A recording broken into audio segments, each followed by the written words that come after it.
Hello, નમસ્કાર વિદ્યાર્થી મિત્રો.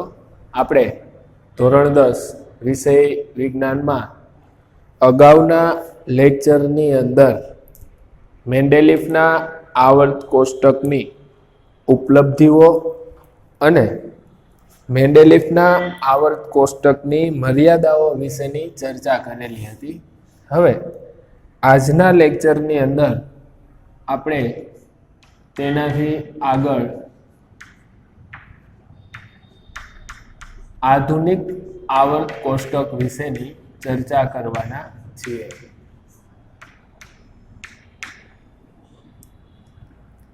ધોરણ 10 વિષય વિજ્ઞાન, પ્રકરણ છે 5.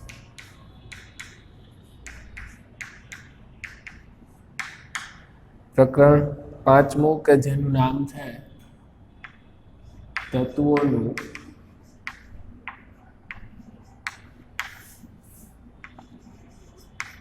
આવર્તનીય વર્ગીકરણ. તો આપણે પ્રકરણની શરૂઆતમાં એ બાબતની ચર્ચા કરેલ હતી કે જે તે સમયે ઘણા બધા તત્વોની શોધ થયેલી, બરાબર? તો એ તત્વોને ગોઠવવા માટે, એટલે કે એમનું વર્ગીકરણ કરવા માટેના પ્રયત્નોની શરૂઆત સૌ પ્રથમ ડોબ્રેનરે કરી હતી, બરાબર ને? એ થોડું રિવાઇઝ કરી લઈએ આપણે કે સૌ પ્રથમ તત્વોનું વર્ગીકરણ કરનાર વ્યક્તિ કોણ? તો કે જોન ડોબ્રેનર.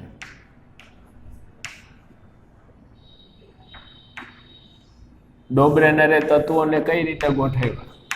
તો કે એમણે તત્વોની ત્રિપુટી બનાવી. કેટલી ત્રિપુટી બનાવી? 3. તો આ 3 ત્રિપુટીઓ કઈ કઈ છે? આ 3 ત્રિપુટીઓ પણ આપણને 2 માર્કના પ્રશ્ન તરીકે પૂછાઈ શકે છે, બરાબર? તો એ 3 ત્રિપુટી પણ યાદ હોવી જોઈએ. તો આ 3 ત્રિપુટીઓ છે, એક લિથિયમ, સોડિયમ, પોટેશિયમ, એક છે કેલ્શિયમ, સ્ટ્રોન્શિયમ, બેરિયમ અને બીજી છે ક્લોરીન, બ્રોમિન અને આયોડિન. આ 3 ત્રિપુટીઓ છે એ જોન ડોબ્રેનર છે એમણે તૈયાર કરી હતી. જોન ડોબ્રેનરનો ત્રિપુટીનો નિયમ છે એ શું કહે છે? તો કે આ ત્રિપુટી છે એ એમણે પરમાણ્વીય દળના આધારે તૈયાર કરી.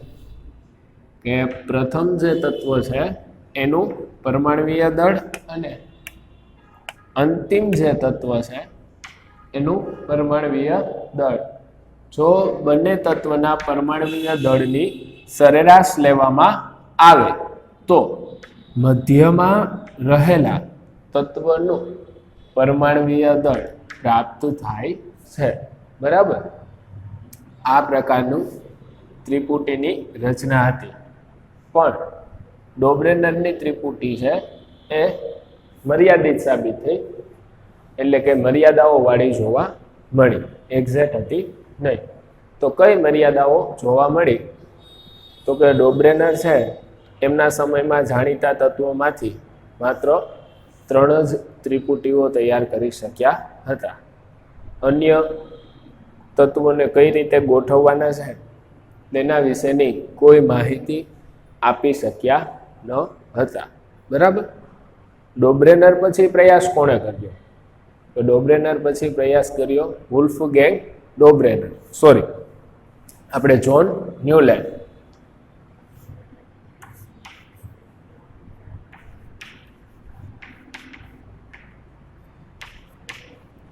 ન્યુલેન્ડે કયો સિદ્ધાંત આપ્યો અથવા કયો નિયમ આપ્યો? તો કે ન્યુલેન્ડે અષ્ટકનો નિયમ આપેલો. જેવી રીતે સંગીતની અંદર સૂર છે એ દરેક સૂર પછી 8મો સૂર છે એ રિપીટ થાય છે. એવી જ રીતે ન્યુલેન્ડે પણ અષ્ટકનો નિયમ આપેલ. ન્યુલેન્ડે તત્વોને શેના આધારે ગોઠવેલા? તો કે પરમાણ્વીય દળના આધારે. કઈ રીતે? અથવા તો અષ્ટકનો નિયમ શું કહે છે? તો કે જો તત્વોને પરમાણ્વીય દળના ચડતા ક્રમાંકમાં, પરમાણ્વીય દળ વધતું જાય એ રીતે, એટલે કે પરમાણ્વીય દળના ચડતા ક્રમાંકમાં ગોઠવવામાં આવે તો કોઈ એક તત્વથી આઠમા તત્વના ગુણધર્મો સમાન જોવા મળે છે. તમને ખાસ મેં સૂચના આપેલી કે આપણે ન્યુલેન્ડનું જે વર્ગીકરણ છે એને સામે રાખી આ બાબત સમજી શકાય કે દાખલા તરીકે તમે જે ન્યુલેન્ડનું વર્ગીકરણ હતું એની અંદર જો તમે લિથિયમથી શરૂઆત કરો તો લિથિયમથી આઠમું તત્વ સોડિયમ આવશે. તો લિથિયમના રાસાયણિક ગુણધર્મો અને સોડિયમના રાસાયણિક ગુણધર્મોમાં સમાનતા જોવા મળે છે. બરાબર? આ હતો અષ્ટકનો નિયમ. પણ ન્યુલેન્ડનું જે અષ્ટક છે એ પણ મર્યાદિત સાબિત થયું, કારણ કે એમણે વર્ગીકરણ 56 તત્વો સુધી કર્યું હતું. જો નવા તત્વોની શોધ થઈ, એ નવા તત્વો અષ્ટકના નિયમ પ્રમાણે બંધ બેસતા ન હતા.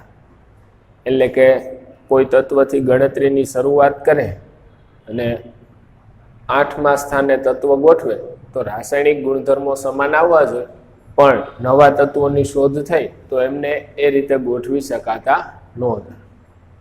ઉપરાંત ન્યુલેન્ડનો જે અષ્ટકનો નિયમ છે એ માત્ર કેલ્શિયમ સુધી, એટલે કે ઓછું પરમાણ્વીય દળ ધરાવતા હોય અથવા એમ કહો કે હલકા હોય તેવા તત્વો માટે જ લાગુ પડતો હતો. બરાબર? અને ત્રીજી અને છેલ્લી મર્યાદા કે ન્યુલેન્ડે પોતાના વર્ગીકરણમાં અમુક સ્થાન પર બે તત્વોને સાથે ગોઠવ્યા હતા. જો તમે વર્ગીકરણ કરો છો તો આ રીતે એક જ સ્થાન ઉપર બે તત્વને એક સાથે ગોઠવી શકાય નહીં. બરાબર? એટલે ન્યુલેન્ડનું જે અષ્ટક છે આ પણ મર્યાદિત સાબિત થયું. ત્યારબાદ ખૂબ જ સચોટ ગણી શકાય એવો પ્રયત્ન કરનાર વૈજ્ઞાનિક હતા મેન્ડેલિફ.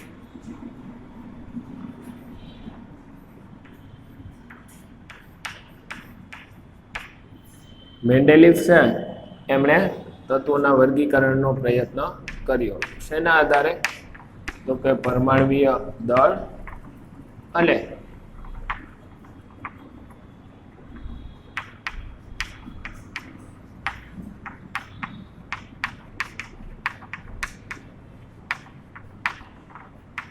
રાસાયણિક ગુણધર્મોના આધારે.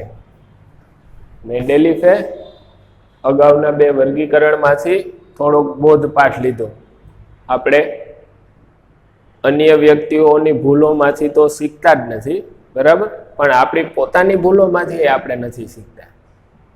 વ્યક્તિઓનું નામ ઇતિહાસમાં તો જ અમર થતું હોય જો એ પોતાની ભૂલોમાંથી તો શીખ્યા જ હોય, પણ અન્ય લોકોની ભૂલોમાંથી એ કંઈક શીખ્યા હોય.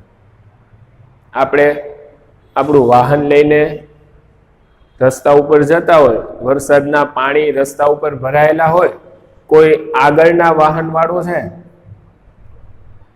રસ્તામાં પાણી ભરાયેલું છે એટલે વાહન વાળા વ્યક્તિને ખ્યાલ ન હોય, પણ એ વાહન ચલાવતા ચલાવતા એનું વાહન છે રસ્તા પર રહેલા કોઈ ખાડામાંથી પસાર થાય, આપણે એની પાછળ હોય, આપણને ખબર પડે કે એ ચોક્કસ જગ્યાએ ખાડો છે, આપણી આગળનું વાહન પસાર થયું, એનું આપણે અવલોકન કર્યું, એને આપણે જોયું, આપણને ખબર પડી ગઈ કે ભાઈ આગળ ખાડો છે.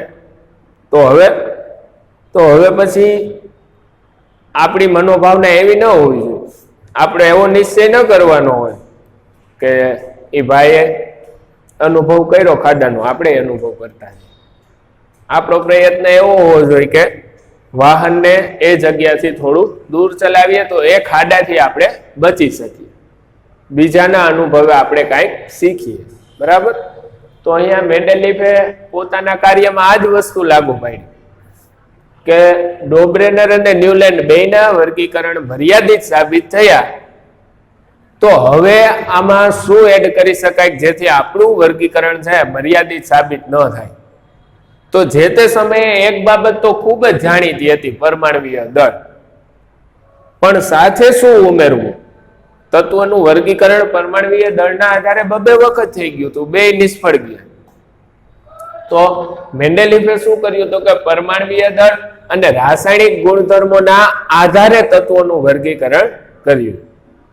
અને મેન્ડેલીફ પોતાના પ્રયત્નમાં ઘણા જ સફળ રહ્યા.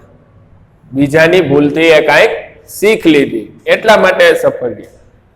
બરાબર? એમનો મગજ તો ચલાવ્યો જ છે, એમાં આપણે ના નથી પાડતા, પણ બીજાની ભૂલમાંથી કાંઈક શીખ લેવો છો ત્યારે ભગવાન પણ એવું ઈચ્છે છે કે તમે તમારા કાર્યમાં સફળ થાઓ. હવે રાસાયણિક ગુણધર્મો જે છે એ ક્યાં?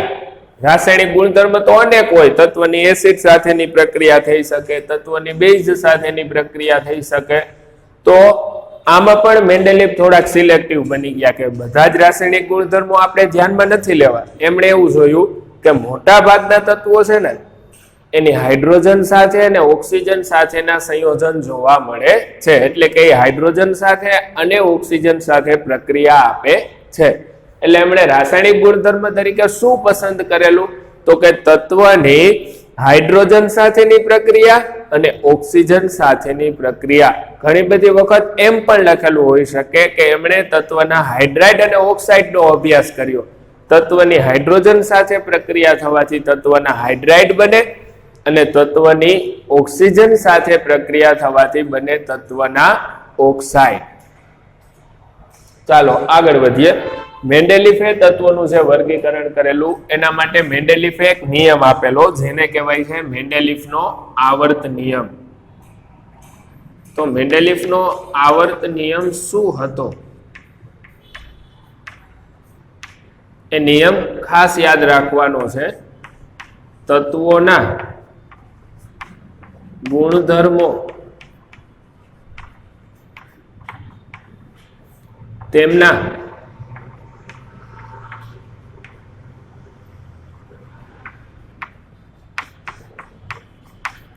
પરમાણવીય દળના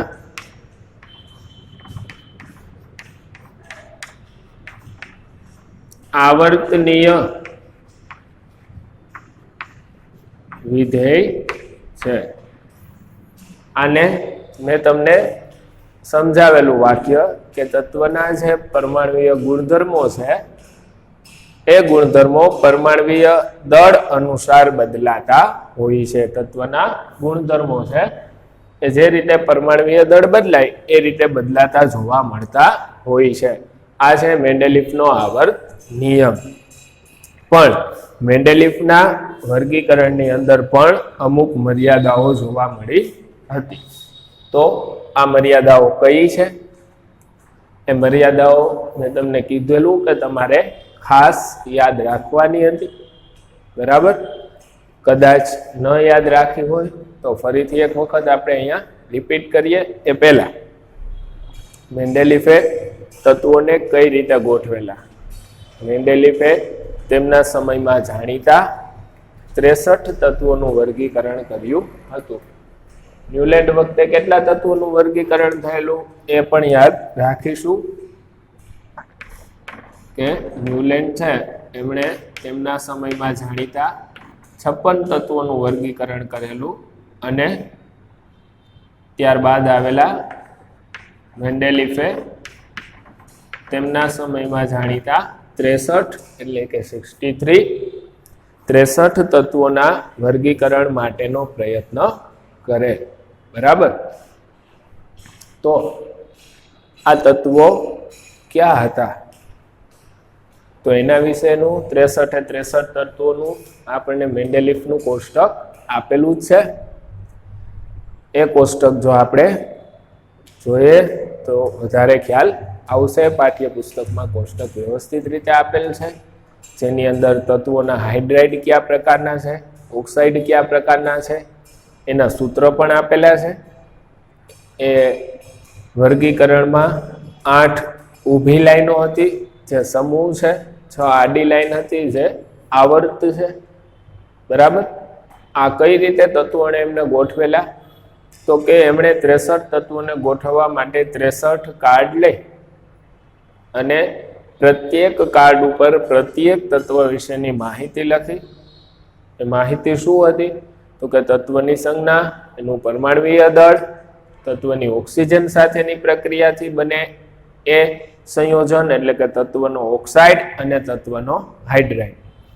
પછી ઓક્સાઇડ અને હાઇડ્રાઇડને આધારે એ તત્વના જૂથ તૈયાર કરે છે અને જૂથ તૈયાર કરીને એમને પરમાણ્વીય ક્રમાંકના ચડતા ક્રમમાં ગોઠવે તો એક સરસ મજાનું કોષ્ટક તૈયાર થાય છે, જેને મેન્ડેલિફનું આવર્ત કોષ્ટક કીધેલું છે.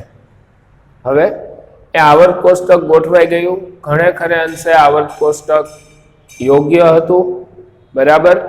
એટલે મેન્ડેલિફ છે એ તત્વોના વર્ગીકરણ માટેનો સૌ પ્રથમ યોગ્ય પ્રયત્ન કરનાર વૈજ્ઞાનિકોમાં એમની ગણતરી થવા લાગી. એમણે એક વિચારધારાનું સર્જન કરેલું એવું વૈજ્ઞાનિકો જે તે સમયે માનતા હતા. કઈ વિચારધારા, તો કે તત્વોને કઈ રીતે ગોઠવી શકાય છે એ વિચારધારા સૌથી યોગ્ય રીતે મેન્ડેલિફે આપી હતી. બરાબર. એટલે મેન્ડેલિફને એ વિચારધારાના સર્જનહાર ગણવામાં આવે છે. હવે મેન્ડેલિફનું જે વર્ગીકરણ હતું એ વર્ગીકરણ છે ક્યાં મર્યાદિત સાબિત થયું, તો એમાં સૌ પ્રથમ મર્યાદા હાઇડ્રોજનના સ્થાનની હતી. હાઇડ્રોજનનું સ્થાન છે એ આલ્કલી ધાતુઓ સાથે આવી શકે છે. સોડિયમ, પોટેશિયમ, લિથિયમ વગેરે વાળો જે ઊભો પહેલો જ સમૂહ છે, લિથિયમ, સોડિયમ, પોટેશિયમ વાળો, ત્યાં હાઇડ્રોજન ગોઠવેલો હતો અને ત્યાં આવી પણ શકે છે. ઉપરાંત હાઇડ્રોજન છે એના અમુક ગુણધર્મો છે એ હેલોજનને પણ મળતા આવતા હતા. બરાબર. જે રીતે હેલોજન છે વાયુના સ્વરૂપમાં જોવા મળે છે, ક્લોરીન વાયુ, એ જ રીતે હાઇડ્રોજન પણ વાયુના સ્વરૂપમાં જોવા મળે છે, H2.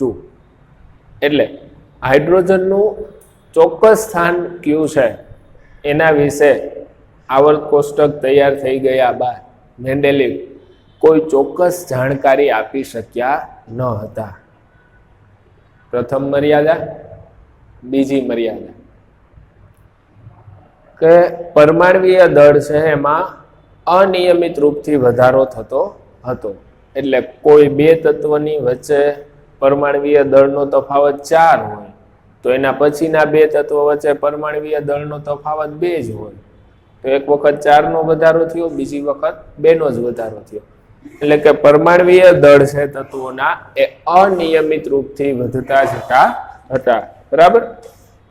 એટલે અનિયમિત રૂપથી વધતા જતા હતા તો વચ્ચે કેટલા તત્વો છે એની શોધ કરી શકાય એમ છે એના વિશે કોઈ ખ્યાલ આવતો નહોતો. ત્રીજી મર્યાદા આવી જ્યારે સમસ્થાનિકોની શોધ થઈ. સમસ્થાનિકો વિશે એક વખત ફરીથી યાદ અપાવી દઉં કે સમસ્થાનિકો એટલે એવા પરમાણુઓ કે જેમાં પ્રોટોનની સંખ્યા સમાન હોય પરંતુ ન્યુટ્રોનની સંખ્યા જુદી જુદી હોય.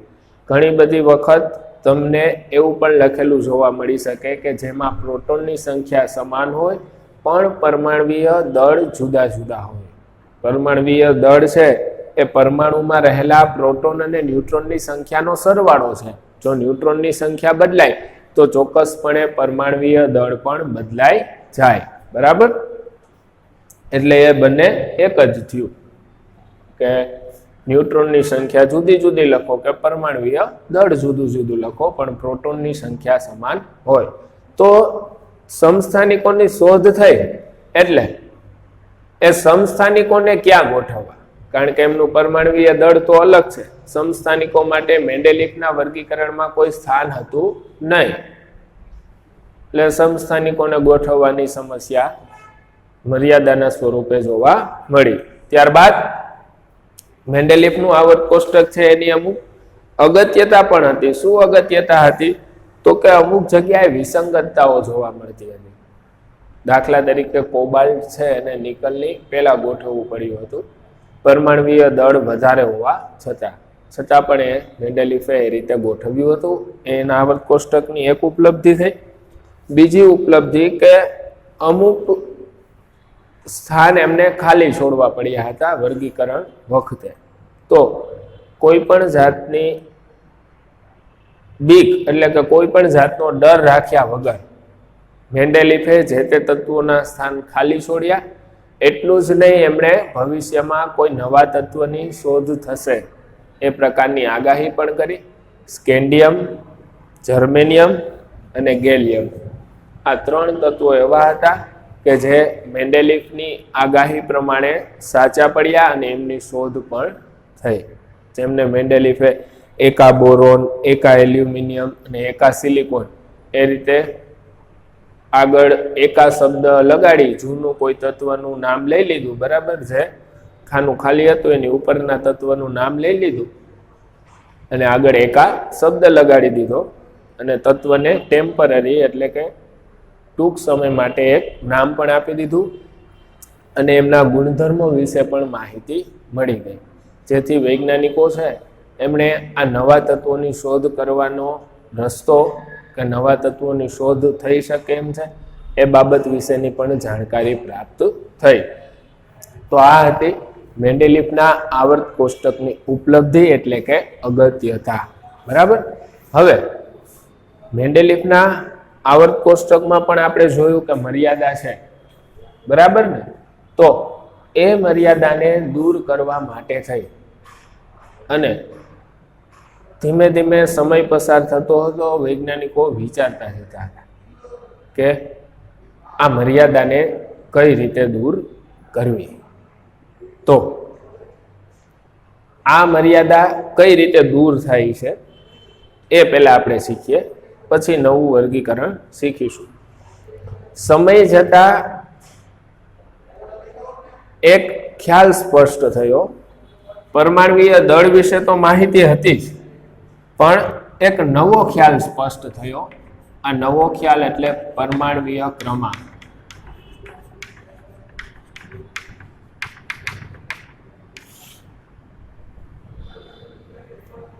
પરમાણવીય ક્રમાંક વિશેનો ખ્યાલ સ્પષ્ટ થયો.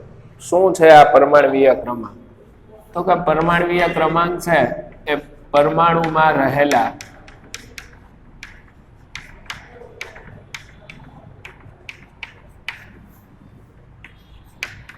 પ્રોટોન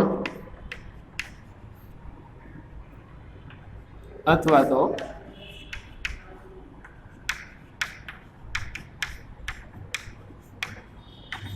ઇલેક્ટ્રોનની સંખ્યા એટલે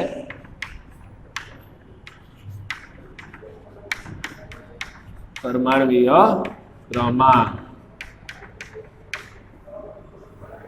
કોઈ પણ પરમાણુમાં રહેલા પ્રોટોનની સંખ્યા અને અથવા ઇલેક્ટ્રોનની સંખ્યા એટલે પરમાણુ ક્રમાંક. પરમાણુ ક્રમાંક છે એની સંજ્ઞા પણ છે. પરમાણવીય ક્રમાંક કયો કે પરમાણુ ક્રમાંક કયો બંને એક જ. પરમાણવીય ક્રમાંકની સંજ્ઞા Z છે. પરમાણવીય ક્રમાંક છે એમને તમે કેપિટલ Z સંજ્ઞા દ્વારા દર્શાવી શકો છો. બરાબર.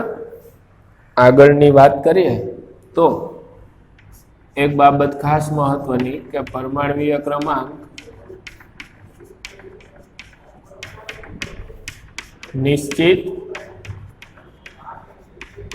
અને પૂર્ણ સંખ્યા છે. પૂર્ણ સંખ્યા એટલે ટૂંકમાં કહી દઉં કે પોઈન્ટ વાળી નહીં. બરાબર. એ કેવી ગણાય? પૂર્ણ સંખ્યા. પરમાણવીય ક્રમાંક છે નિશ્ચિત અને પૂર્ણ સંખ્યા છે. એટલે કોઈ તત્વનો પરમાણવીય ક્રમાંક 12.5 ન હોઈ શકે, પૂર્ણ સંખ્યા જ હોય. તત્વનો પરમાણવીય ક્રમાંક 12 હોઈ શકે, 13 હોઈ શકે, 14 પણ હોઈ શકે, પણ 12.5, 13.5 કે ફોર એક્ઝામ્પલ 1.1 આ રીતનો પરમાણ્વીય ક્રમાંક ન હોય. પરમાણ્વીય ક્રમાંક પૂર્ણ સંખ્યામાં જ હશે. બરાબર. અને એ સંખ્યા કેટલી લેવાની? તો કે તત્વમાં જેટલા પ્રોટોનની સંખ્યા છે અથવા તો તત્વમાં જેટલા ઇલેક્ટ્રોનની સંખ્યા છે એટલી આપણે પરમાણ્વીય ક્રમાંક ગણવાનો. બરાબર. તમે જ્યારે 1 થી 30 પરમાણ્વીય ક્રમાંક ધરાવતા તત્વો વિશે માહિતી લખો છો એની અંદર પહેલું જ સ્થાન, પહેલો જ ક્રમ હાઇડ્રોજનને આપો છો. તો આ એવું સૂચવે છે કે હાઇડ્રોજનની અંદર પ્રોટોનની સંખ્યા 1 છે અને ન્યુટ્રોનની સંખ્યા પણ 1 છે. બરાબર. પરમાણ્વીય ક્રમાંક નિશ્ચિત અને પૂર્ણ સંખ્યા છે એટલે કે કોઈ તત્વનો પરમાણ્વીય ક્રમાંક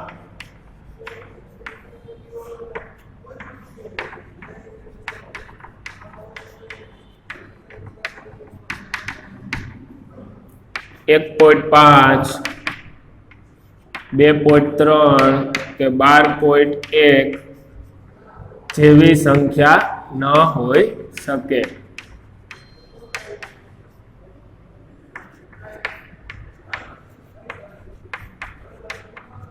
પછી એક ઉદાહરણ લખી કે દાખલા તરીકે હાઇડ્રોજનમાં પ્રોટોન જેની સંજ્ઞા થશે p ઉપર પ્લસની સાઇન. પ્રોટોનની સંખ્યા 1 છે. તેથી હાઇડ્રોજનનો પરમાણ્વીય ક્રમાંકની સંજ્ઞા છે z. z બરાબર 1 થાય. બરાબર ને? જેટલી પ્રોટોનની સંખ્યા હોય અથવા તો ઇલેક્ટ્રોનની સંજ્ઞા અહીંયા સાથે લખી નાખીએ. ઇલેક્ટ્રોનની સંજ્ઞા હશે, ઇલેક્ટ્રોનની સ્પેલિંગ પ્રમાણે પેલો અક્ષર e અને માઇનસની સાઇન. પ્રોટોનની જેમ જ પ્રોટોનમાં p પ્લસ ઇલેક્ટ્રોનમાં e માઇનસ. આનાથી વિરુદ્ધ ઉદાહરણ લઈએ કે યુરેનિયમ જે રેડિયો એક્ટિવ તત્વ છે યુરેનિયમ. બરાબર.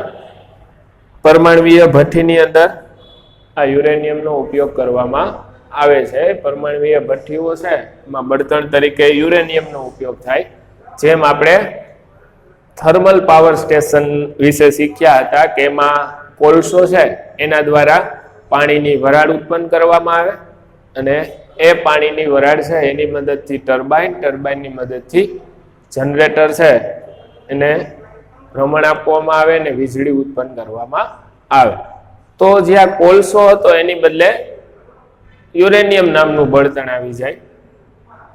યુરેનિયમની મદદથી પાણીની વરાળ ઉત્પન્ન કરે અને એ વરાળથી આગળની સાયકલ ચલાવે, વીજળી ઉત્પન્ન કરે. તો પરમાણ્વીય ભઠ્ઠીઓ છે આ પ્રકારની ભારતમાં ઘણા બધા સ્થળોએ છે. તો એ પરમાણ્વીય ભઠ્ઠીઓમાં બળતણ તરીકે યુરેનિયમનો ઉપયોગ થાય છે. તો આ જે યુરેનિયમ છે એ યુરેનિયમનો પરમાણ્વીય ક્રમાંક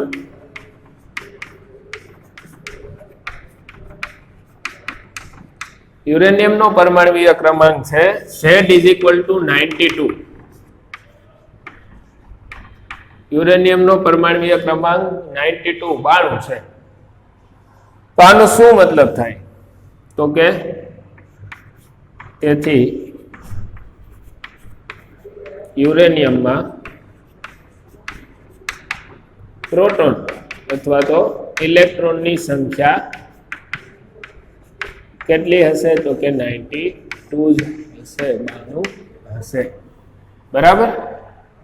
તો આ વાત થઈ પરમાણ્વીય ક્રમાંક વિશેની. શા માટે વાત કરી એ એક વખત ફરીથી કહી દઉં કે પરમાણ્વીય ક્રમાંક જે છે એની શોધ થઈ પછી તત્વોને ગોઠવવા માટે થઈ અને હવે પરમાણ્વીય દળને બદલે નવી ગોઠવણીમાં પરમાણ્વીય ક્રમાંકનો ઉપયોગ થવા જઈ રહ્યો છે. નવી ગોઠવણી થવાની છે તત્વોની. હવે ઘણા બધા વર્ષો સુધી વૈજ્ઞાનિકો વિચાર વિમર્શ કરતા રહ્યા, પછી પ્રયત્નો પણ એ સમયે ચાલુ હતા, બરાબર. અને અંતે જ્યારે એકદમ સચોટ વર્ગીકરણ તૈયાર થઈ ગયું, એકદમ સચોટ આવર્ત કોષ્ટક, જેને આધુનિક આવર્ત કોષ્ટક કહેવાય છે, આધુનિક આવર્ત કોષ્ટક તૈયાર થયું. એ આધુનિક આવર્ત કોષ્ટક છે હેનરી મોસ્લે દ્વારા તૈયાર કરવામાં આવ્યું હતું 1913 ની અંદર, બરાબર. તો 1913 હેનરી મોસ્લે જે આવર્ત કોષ્ટક તૈયાર કર્યું એ પરમાણ્વીય ક્રમાંકને આધારે તૈયાર કર્યું હતું. એટોમિક નંબર, પરમાણ્વીય ક્રમાંક. તો પરમાણ્વીય ક્રમાંક શું છે એના વિશે આપણે અગાઉ જાણકારી મેળવી લીધી કે પરમાણુમાં રહેલા પ્રોટોન કે ઇલેક્ટ્રોનની સંખ્યા એટલે પરમાણ્વીય ક્રમાંક, જેને સંજ્ઞા Z દ્વારા દર્શાવવામાં આવે છે. પરમાણ્વીય ક્રમાંક નિશ્ચિત અને પૂર્ણ સંખ્યા છે, બરાબર. તો અહીંયા આપણે એ પોઈન્ટને સમજાવી દીધો કે કોઈ તત્વનો પરમાણ્વીય ક્રમાંક ક્યારેય આ દશાંશ સંખ્યાઓ ન હોઈ શકે.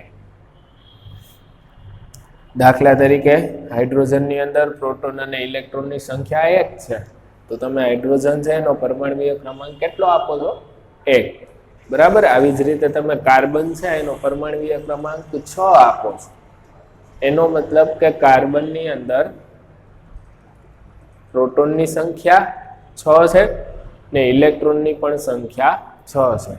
એટલે કાર્બનનો પરમાણ્વીય ક્રમાંક છે એમને આપણે 6 આપેલો છે. ક્લિયર? યુરેનિયમ છે એનું ઉદાહરણ પણ આપણે લીધું કે એનો પરમાણ્વીય ક્રમાંક Z = 92 છે. એનો મતલબ કે એમાં પ્રોટોન અને ઇલેક્ટ્રોનની સંખ્યા પણ હશે 92, બરાબર. તો આ વાત થઈ ગઈ પરમાણ્વીય ક્રમાંક વિશે. હવે આજના લેક્ચરમાં એક વર્ક આપું છું, એ તમારે વ્યવસ્થિત રીતે એક પેજની અંદર લખી લેવાનું રહેશે.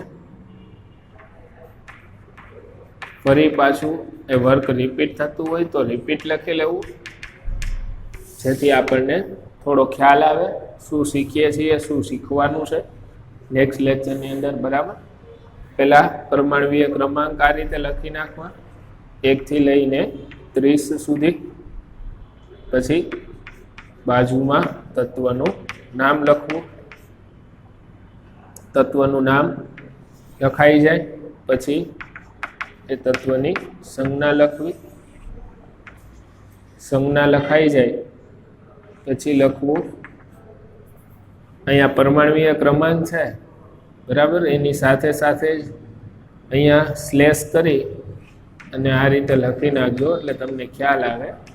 ઇલેક્ટ્રોન સ્લેશ પ્રોટોનની સંખ્યા, બરાબર. ઇલેક્ટ્રોન કે પ્રોટોનની સંખ્યા એક શું હોય? પરમાણ્વીય ક્રમાંક Z. તત્વનું નામ પછી સંજ્ઞા, ત્યારબાદ તત્વની ઇલેક્ટ્રોન રચના લખી નાખવાની. ઇલેક્ટ્રોન રચના લખાઈ જાય પછી તત્વની સંયોજકતા લખી લેવી.